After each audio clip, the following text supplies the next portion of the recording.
Hoje eu quero falar sobre sigilo médico e principalmente sobre confiança, né? Eu acho que esse é um tema muito importante e eu vejo que não é tão falado assim, mas eu vejo principalmente quando eu converso com os meus clientes e como isso é uma parte muito, acredito que do ser humano e todo mundo tem essa parte e como é necessário a gente proteger isso e realmente usar isso como um valor para a nossa prática, para a nossa atividade.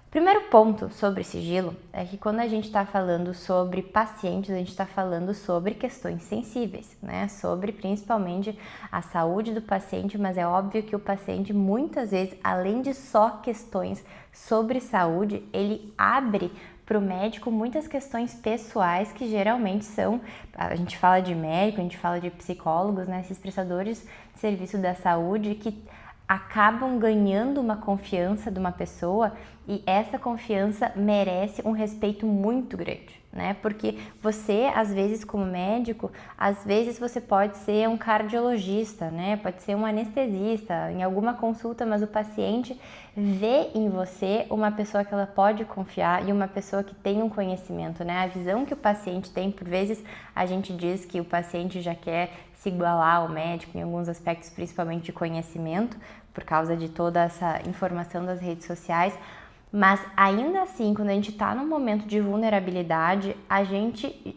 tem o imaginário do médico que ele é a pessoa respeitosa, que ele é uma pessoa que vai me cuidar e que vai me compreender, né? Então, ter este cuidado sobre o sigilo, não é, aqui eu não tô querendo falar de fazer uma fofoquinha depois para falar sobre o que o paciente falou para ti, longe disso.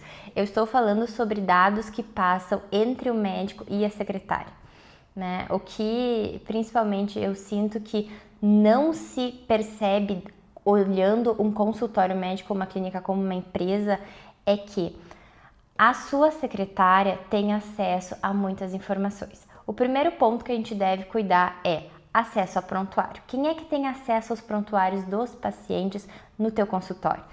O correto seria somente os médicos, né? E ter senhas de acesso nos aplicativos, nas plataformas de prontuário que tu utilizas. A tua secretária não deveria saber questões de saúde do paciente. Obviamente que às vezes o paciente, antes mesmo de fazer a consulta, no WhatsApp conta a história dele inteira. Então é óbvio que a sua secretária vai ter essas informações. Mas veja que com os problemas que temos nas redes sociais, principalmente de vazamento de dados, é muito importante que a gente estabeleça limites para isso e tentar ter um controle muito maior sobre isso. Então, o primeiro ponto que eu digo, tente não compartilhar com a secretária questões sobre seus pacientes.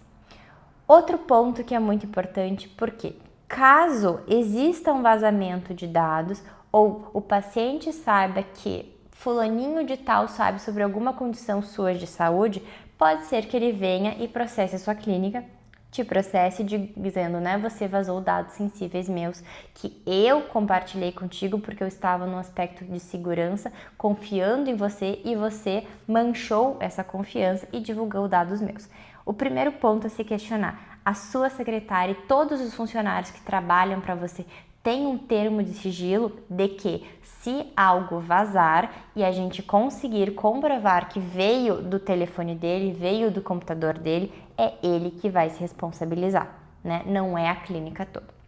Esse é o primeiro ponto, mas além de pensar sobre essas questões de LGPD e de sigilo, obviamente que em todos os contratos você deve ter esse pensamento, mas agora eu quero trazer para o aspecto mais moral que a gente vê e de aspecto humano, né? Do que eu compreendo da minha prática é porque geralmente eu vejo com os meus clientes, eu tenho grupos com os clientes que são, digamos, uma clínica que é meu cliente mensal, né? E eu cuido de toda a clínica deles.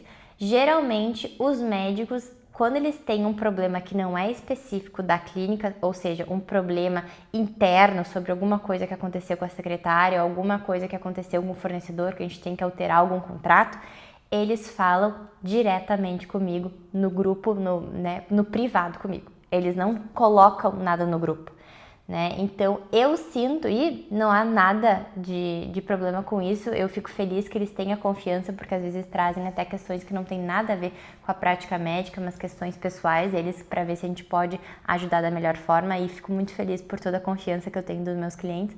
Mas eu percebo que o paciente tem este mesmo viés contigo. Então, muitas vezes, até numa questão de conversa com o paciente, pode acontecer de que ele quer falar só com você. Eu vou dar o exemplo de um caso que aconteceu com uma cliente minha, porque a paciente era uma gestante e teve que fazer alguns exames, foi ela e o marido para fazerem as revisões, enfim. A paciente, enquanto o marido estava no banheiro, falou para a médica e disse assim: eu gostaria que fizesse o exame só contigo, eu não quero que ele esteja aqui. Ela estava no momento mais frágil, enfim. Então, o que a médica falou? Falou com o marido e pediu, né? Solicitou para que ele fosse, então, sair, alguma coisa para elas fazerem o exame sozinho, tá? Óbvio que numa questão dessas existem várias questões que o médico tem que se atentar. Primeiro, será que existe algum conflito na relação entre essa paciente e o seu marido? Por que ela não quer que ele esteja ali? Né? Isso eu não quero abordar nesse tema aqui, mas existem principalmente muitas questões que o médico tem que ler, né? Entender a situação que está acontecendo ali. Não só o médico, mas enfermeiras, as técnicas que estão em volta ali, entender qual é efetivamente a relação que está acontecendo naquela situação, naquela família. Mas, obviamente, que você deve dar sempre a prioridade para o teu paciente. Então, se ele está dizendo que não gostaria de estar com esta pessoa, você deve considerar e entender o que está acontecendo ali. Quando a gente fala de menores de idade também deve existir todo esse apreço e todo este cuidado com o teu paciente. O que eu quero dizer aqui é que o paciente tem muita confiança em ti, então dê jus a isso, né? Escute, comece a entender o que está se passando, porque com essa minha cliente, né, essa médica, que a paciente pediu para o marido sair da sala, mas pediu para a médica, não pediu para ele, né?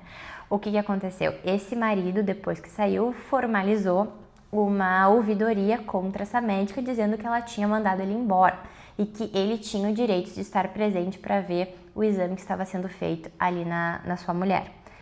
Contudo, né, o que aconteceu? A gente teve que fazer toda uma defesa da médica, explicar o que aconteceu, mas a paciente, ela não queria dizer depois que ela não queria que o marido estivesse presente. Então a gente teve que confirmar de outras formas. Então foi realmente um processo um pouco dificultoso, porque tiveram outras questões de relacionamento que tivemos que abordar. Mas veja, não foi culpa da médica de nenhuma forma. Ela quis ajudar a sua paciente e foi questionada posteriormente, mas tudo foi resolvido. O que eu quero dizer aqui é que existem situações que você deve se atentar mais, principalmente por quem você é, né? Pela autoridade que você representa e por quem você representa como médico para os teus pacientes, que às vezes eles estão jogando coisas para você e você tem que se atentar e cuidar muito, principalmente com essas informações que são mais sensíveis e com os dados, né? Fiz várias informações, eu falei que acho que esse vídeo foi um pouco mais soltando várias questões, mas o que eu quero trazer aqui é principalmente sobre a confiança, sobre as informações e sobre o respeito para o teu paciente, que com certeza no momento que ele está frágil, ele busca o médico não só para trazer a cura, né, mas também o consolo e sempre uma ajuda. Até o próximo vídeo.